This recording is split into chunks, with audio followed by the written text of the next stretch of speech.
Hi, this is Dawn Wells. Guess what we're listening to? TV Confidential. Here's the story of a lovely lady. Ed Robertson welcoming you to TV Confidential, radio talk show about television. Then we'll welcome Robert Clohessy of CBS's Blue Bloods and James DeMont of HBO's The Righteous Gemstones, both in our second hour. We hope you'll stay tuned for that. Coming up later on this hour, we will get you caught up on what's going on at the National Comedy Center in Jamestown, New York. We hope you stay tuned for that as well. In the meantime, Donna Allen is on assignment this week, but Tony Figueroa is with us as we take a look this week in TV history. Tony's segment, as always, brought to us by our friends at Story Salon, Southern California's longest-running, regularly performing live storytelling ensemble. StorySalon.com, Facebook.com/Story Salon. A couple weeks ago, we did a mini commemoration of the 50th anniversary of the Brady Bunch insofar as we revisited our conversation with Jerry Hauser, where we talked about the Brady Brides.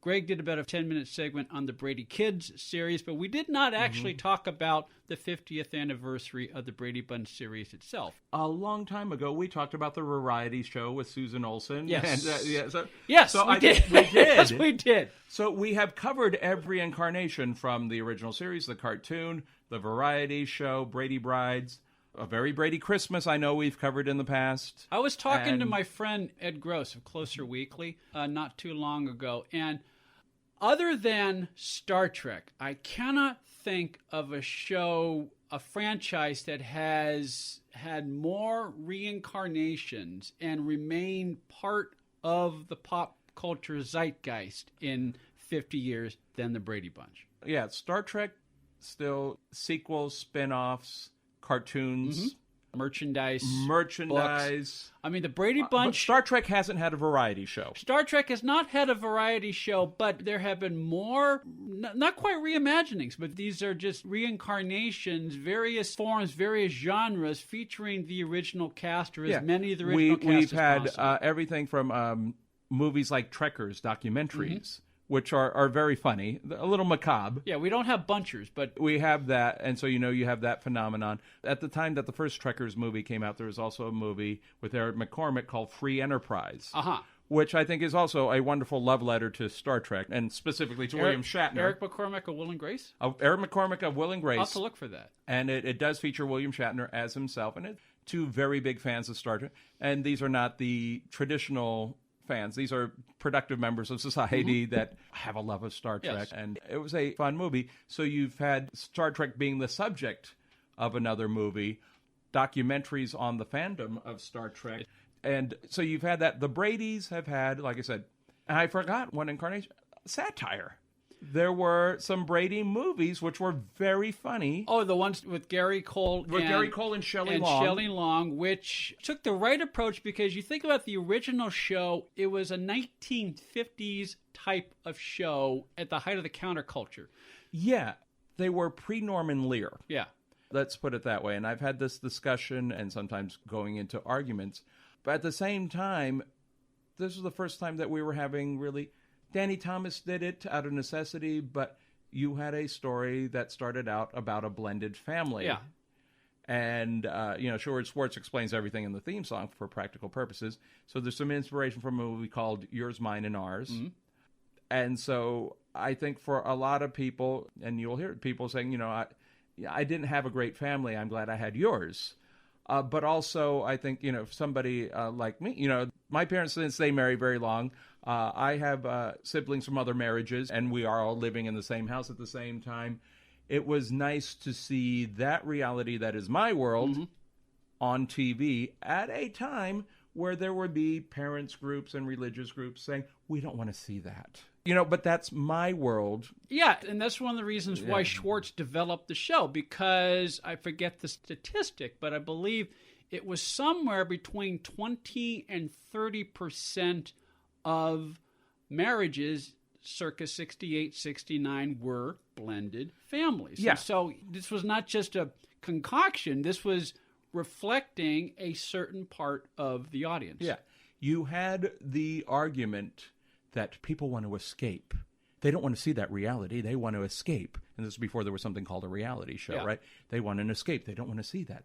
And they conveniently, in my opinion, in many cases, they conveniently forget people also want to see themselves. They want to be represented. And yes, Leave It to Beaver had its time.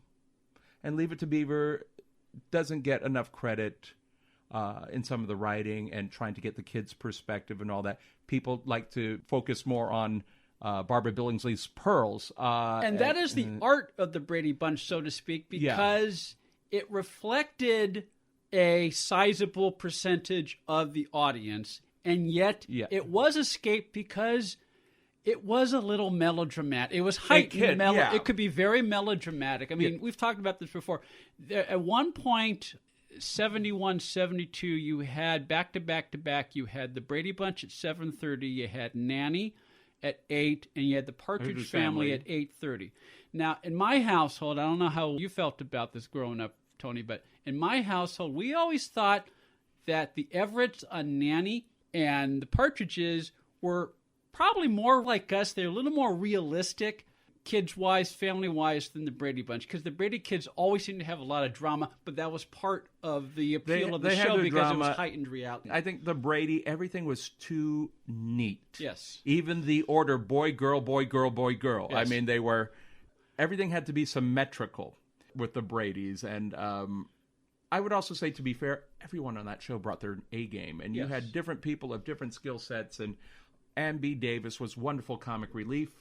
Robert Reed, to his credit, and even though there are many stories that he had issues with the script, he had issues with Sherwood Schwartz, he did not want this to be Gilligan's Island, but Robert Reed took some of this dialogue, which Gary Cole would later beautifully satire, but he made it work. If there was a life lesson, for the purposes of writing and the purposes, I'm sure, of the standards and practices, he sold it. But there was something else, and I think it was much later. First of all, you had the first several episodes, especially in season 1, the family dealing with their new normal. That's what we would call it now. Accepting Carol as their mom, accepting Mike as their dad. Simple things like, who's going to be the family doctor? Yeah. Or shortly after the show started, everybody getting the measles. Yeah. Which happened in my family. I moved out and everyone got the chicken pox. It's happening in the last year here. It's becoming an epidemic now, and a modern sitcom can deal with that on a different level. You wouldn't. How they got the measles was never addressed. The issue was the doctors, which was Marion Ross was the doctor, but dealing with something like that, which was a reality that families did have to deal with. But I think later on there was one which it just clicked recently when Greg steals the mascot. Yes. Mike is not like, now Greg, you know better than that. It was like, oh wow, you did it. Yeah. I did it too. But when I did it, I got suspended for a week. I think early Mike Brady would not own up to doing something wrong and getting busted. But early Mike Brady did not have the perm, and therefore, so he perm. But I thought it was brilliant, and I am sure that there were meetings and discussing, about a parent admitting to doing something wrong and getting busted for it. I mean, he didn't wind up in jail, but he said, I was suspended for it, and he was helping Greg get out of trouble. Yeah. He was not an innocent in this. He was trying to accomplish. But the humor comes from the fact that Carol was part of a parents' committee to stop the stealing of mascots, which I don't remember that being a huge crusade. Yeah, but you got to have a conflict in that. So you have the conflict that, and they invite the PTA to the homes. How are we going to stop this? So Mike is trying to help Greg get out of trouble. He doesn't succeed in doing it. And when I think in that type of show, you can't succeed in getting away with a bad thing. You could now. Well, going back to, it was a 50s show in 1969, 1970. There had to be a moral. And I think, and still had to be a moral. I'm not sure if Ward Cleaver could probably talk about some of his mischief during college days. Right. But probably could not say, I stole this. Right. He could not admit that. He could not admit that. He couldn't say, we had a kegger and I threw up for 3 days. Yes. Or, I woke up with a hooker. No, he could never say that. But, Mike was able to be proud of his son for doing something he shouldn't have done. because he could see himself in his son. And at the same time say, yeah, when I did, he said, well, you did it, yeah, and I was suspended for, so you did have the moral, yeah, I did it. I'm proud of you for doing it, but I got suspended for a week for doing the same thing, but I'm still proud of you for doing it. And it's also a sense like, my son's normal. You know, if you had a teenage son like Greg that would be preaching against the evils of stealing mascots, what the hell's wrong with my kid? Yeah. So it's like, I did that, but then the great little twist at the end, when the principal tells Gregory, what you did was wrong, and I want you to write a 500-word essay on why it's wrong to steal a team mascot. And then Mike says, Greg, I think you got off easy, so thank the principal. You know, and then when Greg walks out of the scene, Mike goes, you know, I got suspended for a week for doing the same thing. And the principal goes, I got suspended for a month. So you got to see the grown-ups show a little flaw in humanity. Yeah. And I don't want to say boys will be boys, but there are stuff that we all did at that particular point in life where I think our, you know, at least speaking from a guy perspective, I think our fathers were proud, even though they had to be the disciplinarian and reprimand. And then later on, you know, when you're in your 20s or your 30s, remember when you did that? That was great. Tony Figueroa is with us as we take a look at the 50th anniversary of the premiere of the Brady Bunch as part of This Week in TV History. You mentioned it was a pre-Norman Lear show. Yeah. However, it did show the bathroom. It did show the bathroom, but you didn't see the toilet. You did not see the toilets, but the bathroom was an integral part of a lot of scenes of that show. Yeah, the Jack and Jill bathroom. Yes. That the kids have, which is a wonderful segue to the most recent incarnation of the Brady franchise. Very Brady Renovation on HGTV. Which is, I think, is also, it could be considered a crossover. Yeah, in a lot of respects. Because you have a bunch of HGTV show hosts, not just one. It is the Property Brothers, Laura Spencer, who you might also know from her time with Antique Roadshow. And so building and decorating and demolishing. So you have all of these people that have the various HGTV shows all working on this one project, and that is to take the house that is in Studio City, California, that was used for the exterior shots that were filmed, and then like you open, you know it's nighttime because you see the house at night, right? Dun dun dun dun, Yes. dun dun dun dun dun, and then you go to the inside of the house, right? You never see them there, you know, in front of the house, walking in, walking out, but you have that house, which is a split-level house, does not have 2 stories. They stuck a window on the side. As the show went on, the house became an attraction for people to drive by and see. There has been really like only 2 owners in the last 50 years. Can you imagine? That show premiered 50 years ago, September. One owner did put a fence up, and the color schemes and all that have changed, but the interior of the house looks nothing like what you expect on the show. Absolutely nothing. And when the house went on the market, people were jumping at the opportunity to buy. Yeah. And HGTV said, we got to buy it. Yeah. Why? We don't know. We got to buy it. And I think a lot of people wanted to make sure that the house was not going to be demolished and, luxury condo, which... Right. A lot of that is happening in that area. I'm sure it's happening in this part of Pasadena, too. People are taking houses and building what's called McMansions, maximizing all the square footage. Or a couple of these houses are going down. And or McCondos. Yeah, these luxury condos are coming up. I think this area. I think the same thing would happen if the Batman mansion, which is not too far from where we're recording this conversation, if the Batman mansion were ever to go to market, I think a similar right-thinking studio, right meaning an enterprising studio, might want to do the same thing, because maybe it's not a historical landmark, but certainly it is a television landmark that is important to your viewing audience. It's a part of their life. It is important for the purposes of preservation, that it has some historical... So the fact that HGTV bought the Brady house... is a good thing, I think. It is a good thing. And the fact they get another show out of it is even better for them. With all 6 Brady kids, which I think the show has to work with all of them. It is very reverent to the cast members who are no longer around. The second episode was rebuilding Mike's den. And you can see Barry Williams go, yeah, Bob would have loved this. Yeah. He would have loved to have been part of this.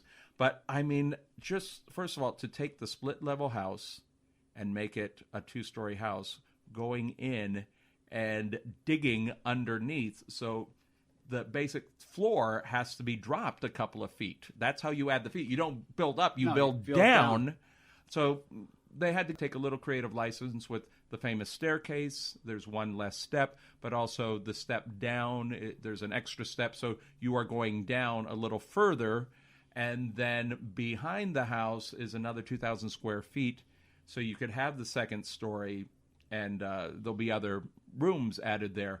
But where Mike's den is, that's where the kitchen is for that original house.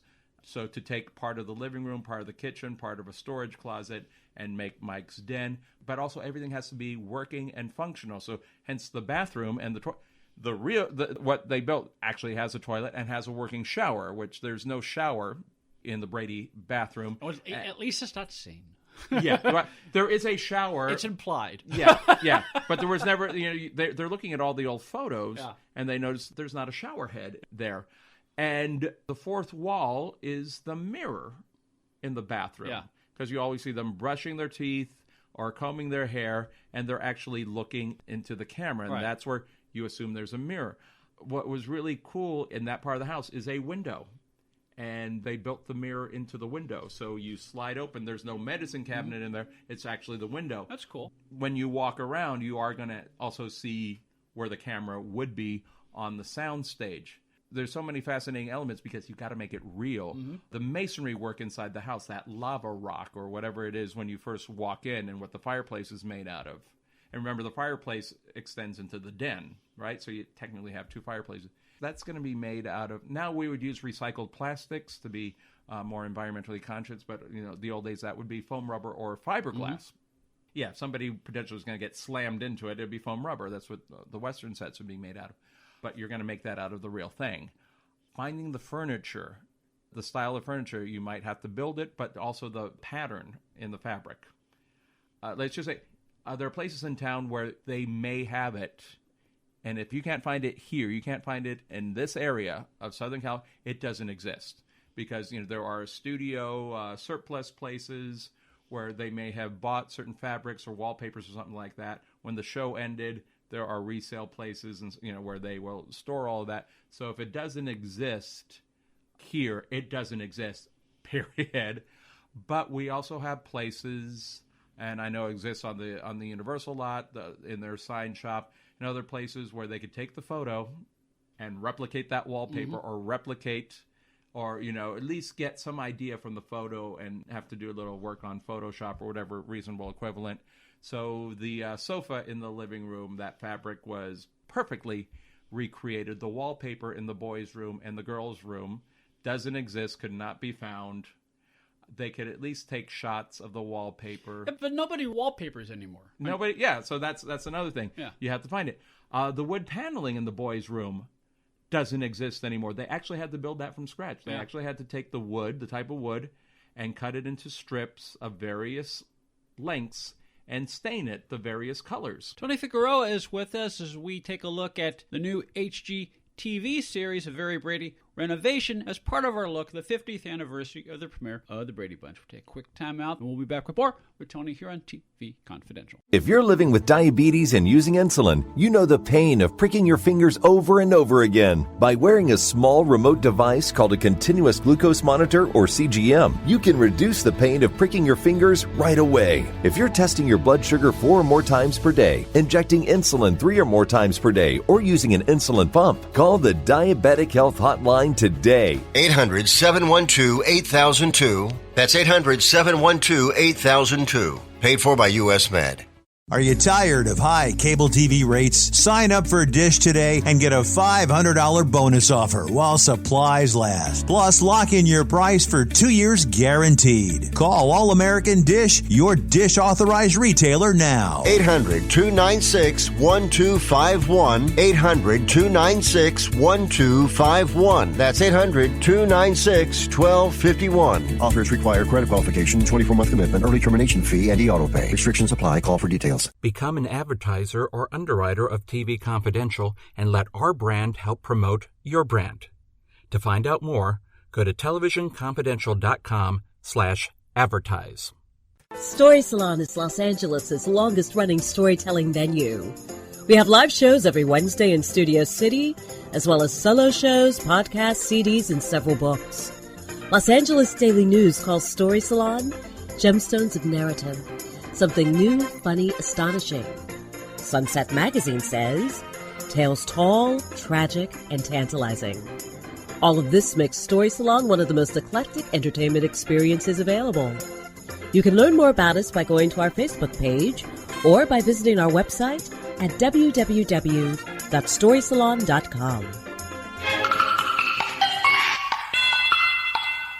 Accredited by Guinness World Records, welcome to Archival Television Audio Incorporated, a peerless TV soundtrack archive preserving the audio from television's first 3 decades, the 1950s, 60s, and 70s, the golden and silver age of television. For more information, go to atvaudio.com. Ed Robertson, along with her friend Donna Allen Figueroa, who I understand has a new book out. Yes, it's entitled Fall Again Beginnings. It's the first part of a 4-part contemporary romantic series set against the background of working actors. Something that you know a thing or two well, about. You write what you know, and I have been working in the business for several years. It is not necessarily autobiographical, but it's based on... Sure, many of the experiences that the actors in my book have, many have happened to me, many have happened to friends of mine. It's not, if you're looking for Valley of the Dolls, it's not, it's grounded in reality. It is grounded in reality, and it's the first in a series. Yes. Called the Fall Again series. Fall Again. Which is available as a paperback as well as an ebook and in Kindle at fallagainseries.com. Hi, this is Susan Olson from the Brady Bunch, and you're listening to TV Confidential. Ed Robertson with a reminder that Gary Hahn of the National Comedy Center will join us later on this hour. We'll take a look at the anniversary of the premiere of I Love Lucy and a whole lot more. We hope you stay tuned for that. In the meantime, Tony Figueroa is with us as we take a look at the 50th anniversary of the Brady Bunch and a particular focus on the latest reincarnation of the Brady Bunch, a Very Brady Renovation on HGTV. So this A Very Brady Renovation, it sounds like they are replicating the interior as much as they can, yeah. And it's amazing what they can do. That's a cool concept when you think about it. Like I said, the step, when you first step into the house and step down, there's an extra step because they had to go further down. But space-wise, for the famous staircase, the Property Brothers were working with Maureen McCormick, and they said, well, we could have the same number of steps, but the angle's going to be different. And that's a very clever integration of other HD so shows. you have That's very so cool. you have like half a dozen HGTV shows all crossing over on this. That's cool. So it's all one show, but you could imagine that on their individual shows they could all have a project. It's all one show, and yet it's a 60-minute or 30-minute commercial in that respect for other HGTV shows. Yeah, and there's been a couple of little teaser trailers and other stuff. So I'm very curious. Chris Knight was working on the demolition of the front of the fence.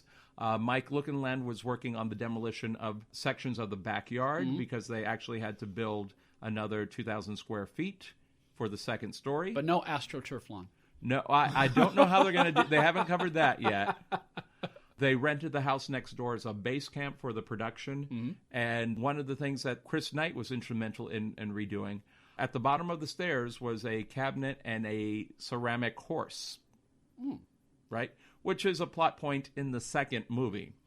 So they have the ceramic horse. They found the original in a warehouse with Paramount, and the legs have eroded. They were broken off. Yeah. They found a similar horse, but it was facing the other direction. So at first, the Property Brothers were saying, we could take this horse, we could cut here and re-glue and reposition. And Chris Knight showed up with a special van or like truck that has like 100 cameras in it. And it's a 3D imaging ring. They can take the 3D photos. And they took photos of the two horses, the damaged one, that is the real one, and the one that basically the mirror image facing the other direction. So they were able to take the images of the horse and then the other horse, and then in the computer basically flip the legs. That's cool. So, you're going to do basically the image, we're going to do the reverse, and then with the 3D printer, print the legs. And they're like perfect prosthetics you would never know. Yeah. So they're using that type of high technology. So you're using this computer technology to make the wallpaper. You're using 3D printer technology to make the horse. The dining room they found at a furniture warehouse. They found the dining room and the chairs identical. Not the same one from the show, but they're also finding stuff from the show. Sherwood Schwartz's daughter had a kitty carry-all doll, so that's and it's fun to watch not only that, but just to see the craftsmanship. Sure. And the imagination and the inspiration. And as somebody like me who likes to do stuff around the house, I have maintenance people that I can go to, but some of this stuff I just want to do myself. Yeah. Because, I want to be able to do that. Yeah. I want to be able to install that ceiling fan. And I want to be able to put in that dimmer switch, but also, how do you come up with some of these creative problems? How do you fix that corner of the dining room table? Or how do you replicate this thing?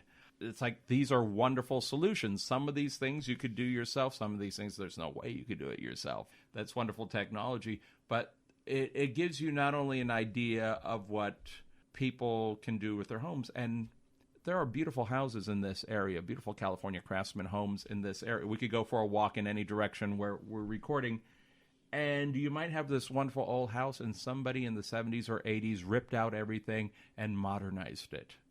And now it looks bad because, if you turn this a 1920s craftsman home, which there's like 100 from where we are, and you added that lime green tile from the 70s, you probably want to restore it to the way it looked back at that time. And especially since we are so close to the entertainment industry where they have to do period pieces and all that, if it was me, I would probably go to somebody at a prop warehouse at a studio before I would go to the home improvement store, and also deal with modern building codes and standards that you have to comply with. And I've done that in the past, or helped somebody out. He said, I'm restoring this craftsman home. I can't the plumbing fixtures because they completely modernized it. It looks horrible. I want the old toilet and the old sink and the porcelain and the old doorknobs and all that. And I've gone to a prop warehouse, and they go, I got a card. Call this guy. And it's somebody who either replicates them or somebody who, when they do a demolition, they save all of that stuff. And their primary purpose is for set building. You're going to do a period piece. But he said, you go to that guy and you can find all of that stuff. So people who are trying to do a restoration project in their house can see the potential of how to do that. And maybe going to that familiar place that you go to, which I go to, which you go to, whether it's a Lowe's or Home Depot, maybe they might not have the option, but this prop warehouse over here or this studio retail place over here may be able to help you out, or at least it gives you an idea that if you needed something, okay, well, the hardware store, the home improvement store, but the Salvation Army place might have what you're looking for. It is fun to watch. Tony Figueroa is with us as we take a look at the new HGTV series of Very Brady Renovation as part of our look, the 50th anniversary of the premiere of the Brady Bunch. I haven't watched a Very Brady Renovation yet, but I'm going to enjoy it having discussed this with you because it just changed my whole mind about it. I thought the second show, especially Barry Williams, when they were working on rebuilding the den, it had a lot of heart. And you know that the 6 actors that were, the child actors at the time, you know that there's a love for Florence Henderson and Robert Reed and Ann B. Davis. And then it goes when, Florence Henderson found out that Robert Reed was sick, that he had AIDS, and her first response was, I got to call the kids. Yeah. And they talked about Robert Reed because Robert Reed did have a wife, did have a daughter, did not get to spend a lot of time. His daughter does appear in a couple of episodes. Sherwood Schwartz's daughter also appears in some episodes. But he had a certain sense of love and protection for these 6 kids. Yeah. And the kids knew that it was because he couldn't really have that same I don't know what the story with the custody or the divorce, but he wasn't able to give that love to his daughter. Yeah. For reasons I think that were beyond his control, not because of anything. Which goes back to, whatever issues he had with Sherwood over the script, he never let that affect his performance and the bond he had. And he was parent-like off camera. He was very protective and very concerned with the lives of the He introduced all the kids to Shakespeare. He took them to London. Yeah. One Christmas, he gave all of them movie cameras so that they would have a better understanding of what the people working behind the camera have to deal with to help educate them on that part of the process. He took them to London. They stopped in New York. Eve Plum said that she has hours of footage from the top of the Empire State Building just from the movie cameras, but to be introduced to theater. That's why he wanted them to, so they could be exposed to Shakespeare.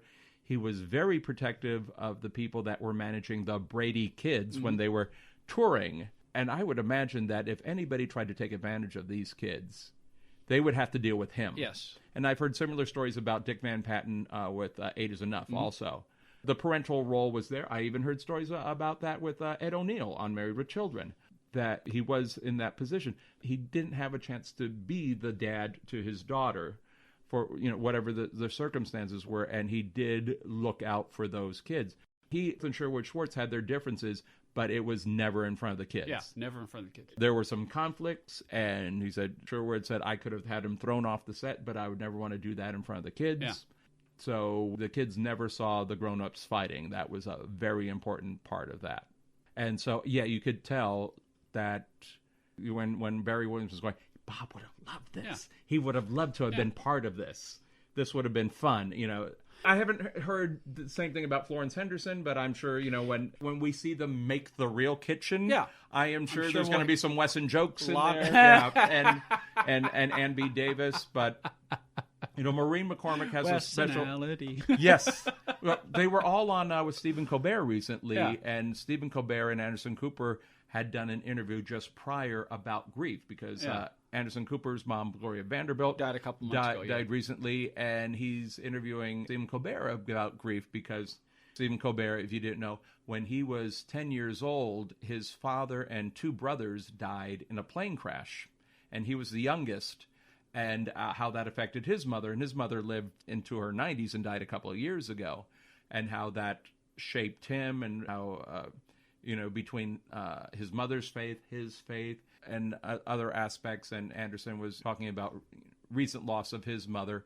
Maureen McCormick very somberly just touched Stephen's hand and said, and by the way, your interview with Anderson Cooper on grief really helped me in dealing, because he said, I still have a lot of fond memories of Florence Henderson, and I'm still grieving over her loss. She was so much to me.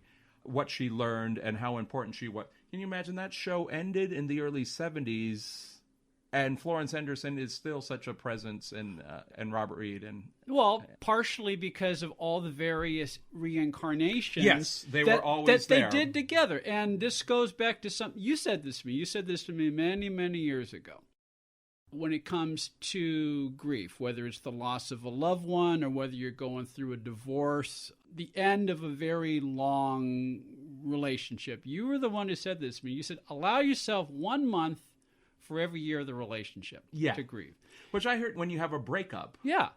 So if you've been married 20 years, allow yourself 20 times 1 month. 20 months. I had heard that form. I think there's something very true to that. But also allow yourself to grieve the loss of that relationship. Yeah, so when you hear a Maureen McCormick saying, your interview, Stephen, helped me deal with the loss of Florence, well, you're talking about someone who's her and Robert Reed and Ann B. Davis and all the other cast members, they have been inextricably linked to each other for 50 years or 40-something years at that point.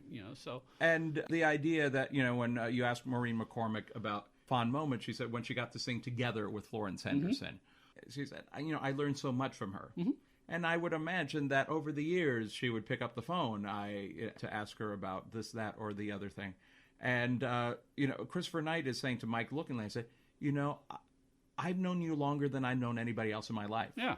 Because I imagine a lot of them probably don't have their parents around anymore. So technically, Mike Lookinland was, I guess, the first one of the kids he met. Yeah. And it's like, So technically, yeah, he's known him longer than anybody else in his... A second family in every sense of the word. And so I think that it's there. Whatever issues that have happened over the years has not been with each other. It has been either, I want to do something different. Yeah. I'm not available. I'd like to focus, I'd like to distance myself for this for a while. But they're all back there, and they all seem to be loving the project. And the funny thing is, they've all had some practical experience outside the industry in various fields. Yeah. Christopher Knight is a successful entrepreneur.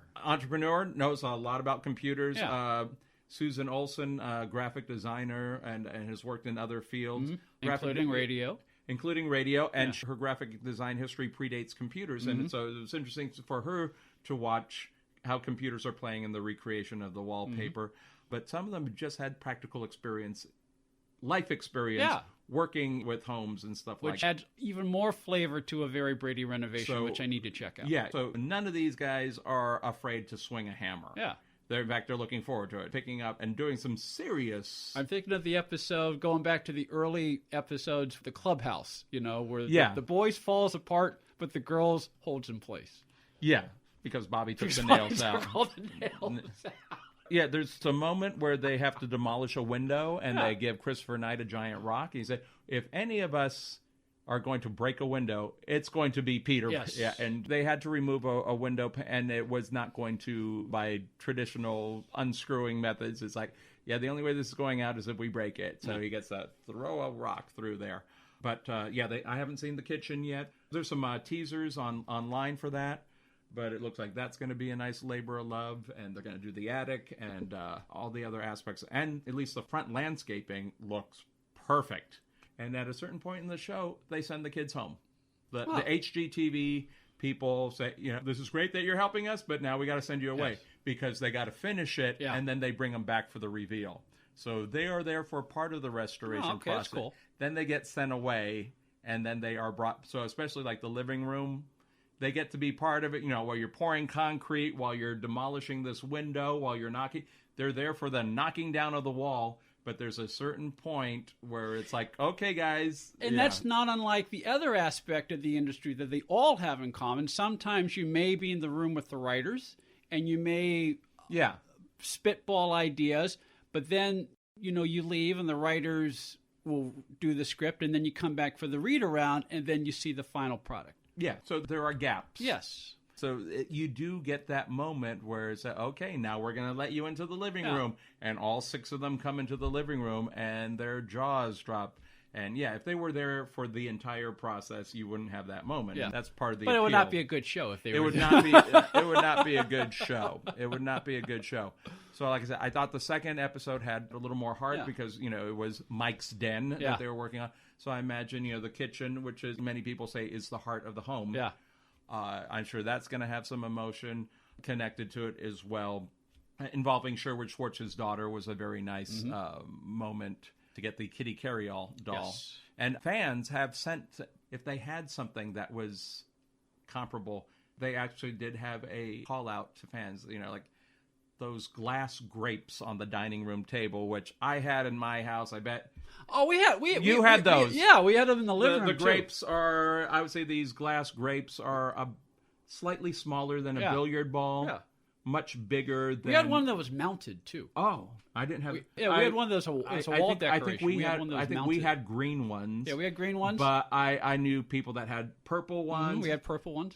And, so the Brady... somebody had and sent it to the Brady. And the stuffed giraffe that's in the girls' room, somebody had the exact same stuffed giraffe. Tony Figueroa is with us as we take a look at HGTV's Very Brady Renovation as part of our 50th anniversary look at the Brady Bunch. Tony will be back at the end of our second hour to talk some more about the legacy of the Brady Bunch. We hope you stay tuned for that. In the meantime, take a quick time out. Then Gary Hahn of the National Comedy Center will join us next on TV Confidential. Attention sports fans, now you can watch every football game you want all season long without leaving your home with Dish for about $50 a month. Compared to your cable bill, you can save almost $600 a year. Call right now and sign up for Dish and watch every football game you want. With Dish, there are no boxes to pay, plus get free installation as soon as tomorrow if you call now. And with Dish Anywhere, you can watch your favorite sports and channels on your smartphone, tablet, or laptop. Be one of the first 100 orders right now and get a free voice remote. Don't miss a single football game all year long and save a ton of money. Get a free voice remote and free installation as soon as tomorrow. But you gotta call All American Dish right now.